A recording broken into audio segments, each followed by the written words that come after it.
అందుకనే ప్రజలు ఒక స్టేజ్ వరకు ఇప్పుడు మరి జార్ఖండ్ ఏమవుతుంది సార్? ఎందుకంటే వాళ్ళని ఇక్కడ తీసుకొచ్చారు. నిజంగా సరే ఇప్పుడు మీరు కాంగ్రెస్లో చాలా కీలకమైన బాధ్యతలు చూస్తున్నారు. కోర్స్ ఈ స్థానికంగా ఉండే రాజకీయాలతో మీకు నిమిత్తం లేకపోవచ్చు, ఎన్ఆర్ఐ అఫైర్స్ చూస్తున్నారు, కానీ బట్ స్టిల్ ఎంతో కొంత మరి మీరు ఆ పార్టీలో ఉన్నారు కాబట్టి ఇక్కడ జరుగుతున్న సంఘటన కనుక మనం చూస్తే మీకు ఏమన్నా అపనమ్మకం లేదా నమ్మకం?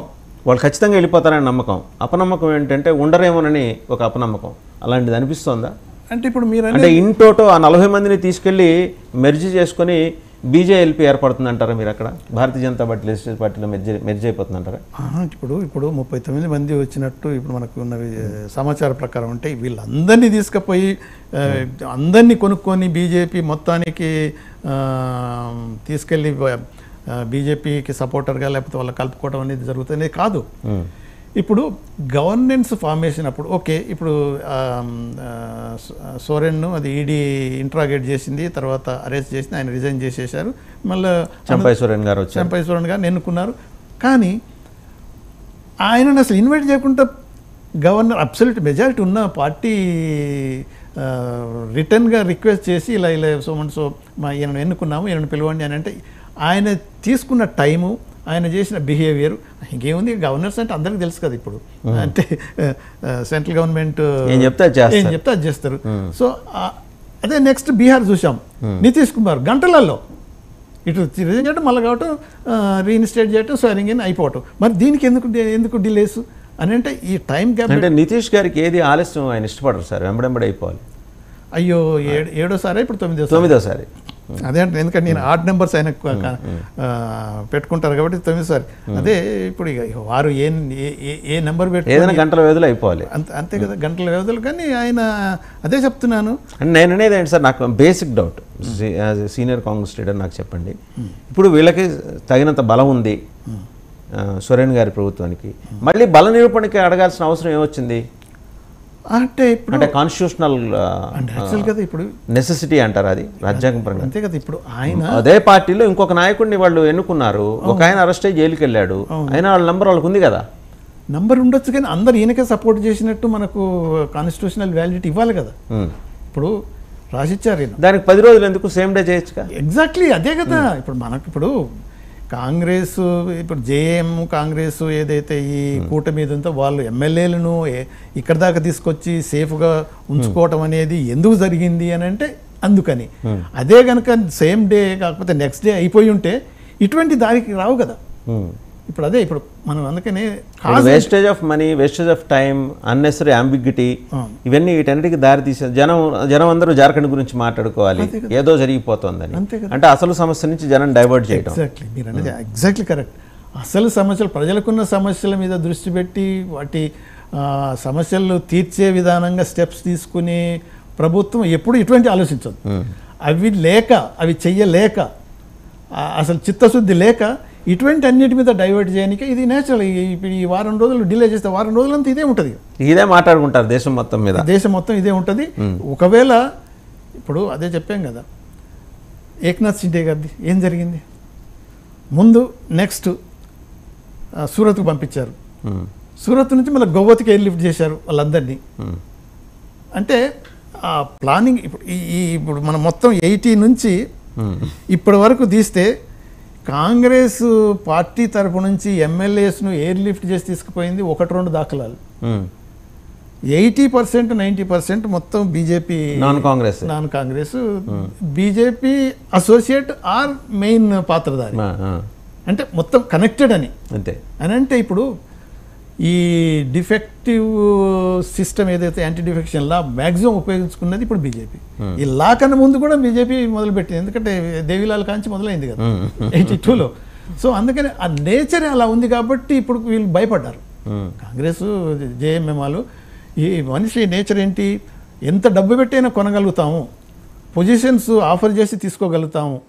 ఈవెన్ వేరియస్ స్టేట్స్లలో కూడా ఎలక్షన్స్ జరిగినప్పుడు ఏమవుతున్నది, hung assembly or hung parliament వచ్చిన పరిస్థితులలోనే ఇటువంటి అని జరుగుతుంది. ఇప్పుడు ఇక పార్లమెంటు కొంతవరకు మెజారిటీ తోటి ఉన్నారు కాబట్టి ఇప్పుడు వేరియస్ స్టేట్స్లలో ఎక్కడైతే హంగ్ ఆర్ నియర్ హంగ్ జరుగుతుందో అక్కడ బీజేపీ మ్యాక్సిమం ప్రయత్నాలు పెట్టి వాళ్ళందరినీ ఏదో విధంగానైనా తీసుకొని ప్రభుత్వాన్ని ఏర్పాటు చేయాలనే పద్ధతిలో అప్రోచ్ అవుతున్నారు. కాబట్టి ఈరోజు సోరెన్ యాక్చువల్గా ఇటువంటి ఈడీ కేసులు, ఇటువంటి కరప్షన్ కేసులు ఎంతోమంది మీద ఇప్పుడు బీజేపీ నాయకుల మీద బోలెడు ఉన్నాయి. ఈవెన్ బీజేపీ నాయకులకి ఎందుకు ఎవరైతే డిఫెక్ట్ అయ్యి బీజేపీకి పోతారో వాళ్ళంతా రాత్రికి పవిత్రులైపోతారు, పరిశుద్ధాత్మలు అయిపోతారు. అది అంటే ఇటువంటి ఉండే కాబట్టి వాళ్ళు భయపడాల్సి వచ్చింది. అది అక్కడ వాళ్ళు కనుక ఆ మాటకు వస్తే బీజేపీ నాయకులు, గుజరాత్లో ఉన్న బీజేపీ నాయకుల మీద కూడా ఈడీ కేసులు ఉన్నాయి సార్. ఉన్నాయి, వాళ్ళ పేర్లు కూడా ఉన్నాయిగా.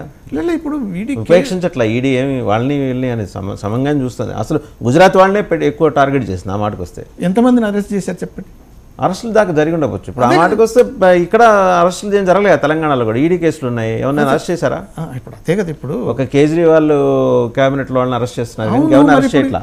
ఇక్కడ తెలంగాణలో ఉండేది ఎవరు? బీఆర్ఎస్ టీఆర్ఎస్ వాళ్ళు అసోసియేట్ ఆఫ్ బీజేపీ కదా.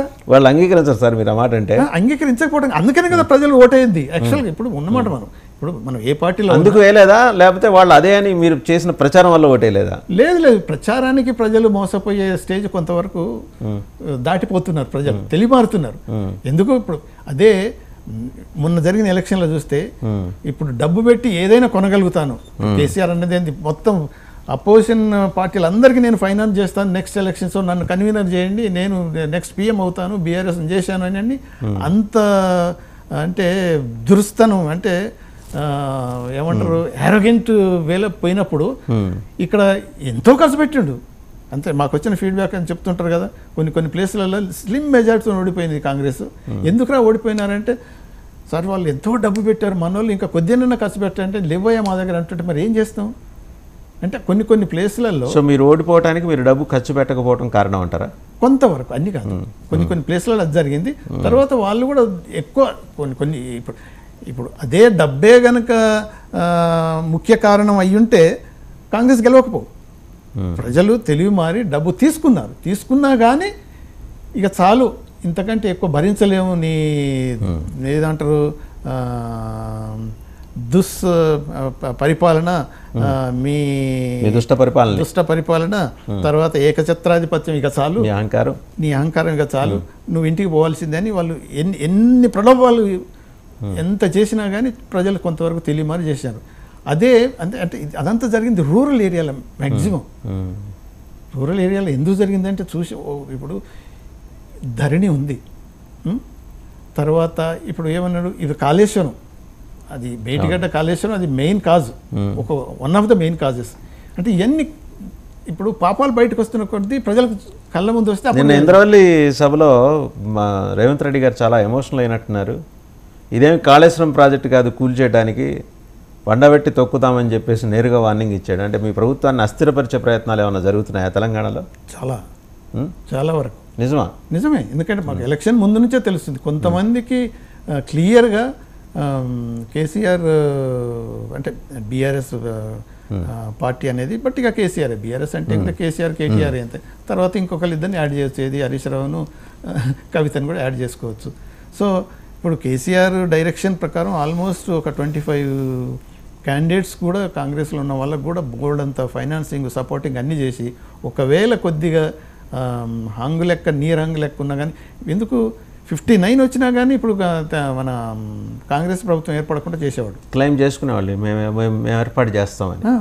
ఎంతసేపు వీళ్ళు రైట్. ఈరోజు అంటే నాకు స్ట్రైట్ క్వశ్చన్ సార్, ఈరోజు గెలిచిన మీ కాంగ్రెస్ ఎమ్మెల్యేలో 25 మందికి ఆయన ఫైనాన్స్ చేశారా?